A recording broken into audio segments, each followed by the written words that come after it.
Hi guys, good morning. So, ngayong araw guys ay tuturuan ko kayo kung paano nga ba mag-cash out sa GCash gamit ang ating Pag-ibig loyalty card. So, ngayon guys ay nag-request kasi yung isa nating kaibigan na gusto niyang i-cash out ang kanyang pera sa kanyang GCash account. Problema siya guys dahil hindi niya ito alam kung paano i-cash out.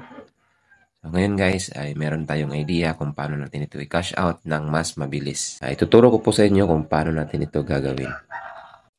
Time check muna guys. Oras na yun is 5 o'clock in the morning.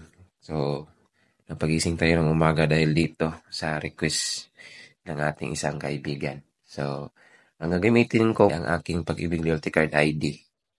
So, ito po yun mga kaibigan. So, una guys, ayan po yung 10,000 niya. Kung halimbawa guys, ang pera ay nasa GCash account nyo na, at yan po yung 10,000 for example na gusto nyong i-cash out. Ngayon ay ita-transfer natin sa ating bank account gamit ang ating Pag-ibig Loyalty Card. So ito po yun mga kaibigan. Para ma-transfer pa mga kaibigan ay ayan po, makikita niyo po dyan ang transfer. I-click lang po natin yan. At dito mga kaibigan ay piliin natin ang Union Bank of the Philippines. So take note po mga kaibigan, tignan niyo po muna ang inyong Pag-ibig Loyalty Card kung ano pong bank ang naka-indicate sa likod. So, ito pong Pag-ibig Loyalty Card ko mga kaibigan ay Union Bank. So, double check niyo po yan mga kaibigan. So, tignan niyo po yan ng mabuti. So, ang tutorial po na ito mga kaibigan ay para lang po sa Union Bank na Pag-ibig Loyalty Card. Ayan. Ngayon mga kaibigan, i-enter niyo po yung exact amount kung magkano po yung i-cash out ninyo. So, dito po sa account name, kung ano po yung account name nyo po sa inyong Union Bank profile. Take note po mga kaibigan, dapat po na-enroll na rin po ang inyong Pag-ibig Loyalty Card sa Union Bank online application.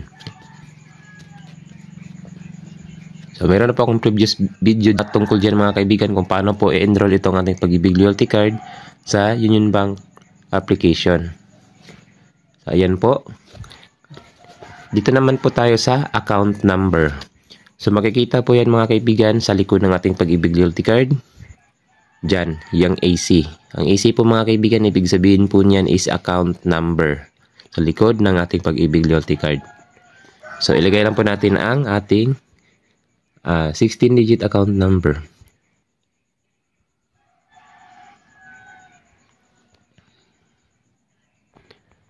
Ayan po mga kaibigan, ay dito naman po sa ibaba, send receipt to email address. Ilagay niyo po ang inyong email address. Halimbawa po dyan mga kaibigan ay magsisend po ng resibo si GCash sa ating email address.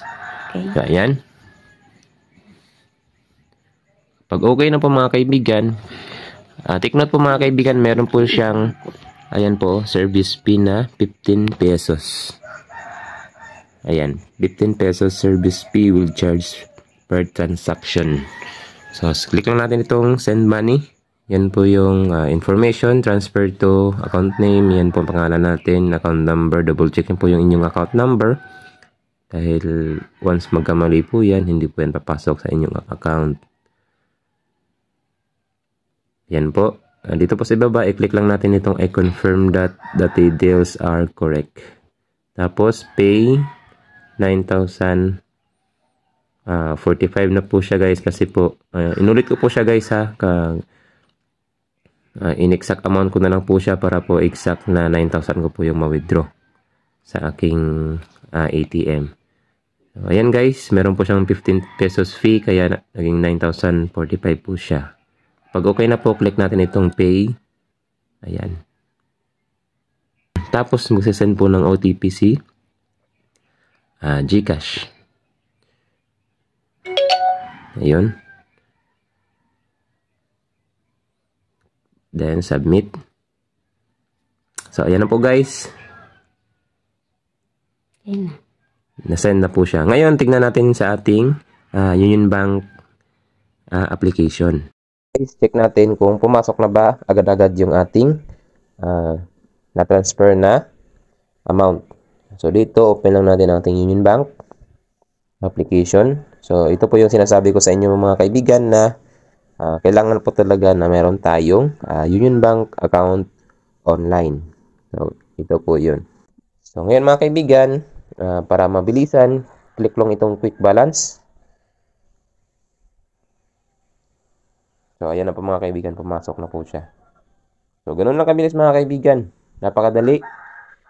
So, pwede na pa natin siyang i-withdraw gamit ang ating Pag-ibig Loyalty Card ID. Yan guys, nandito na tayo sa ATM machine. Try natin dito sa Landbank. Withdraw na natin.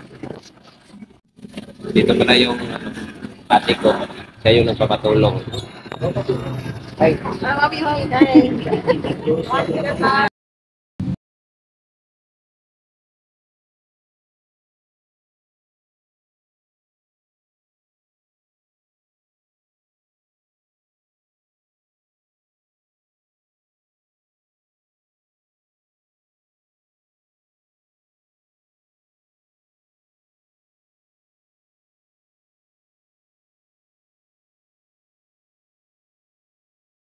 Na. So, ganun lang kabilis.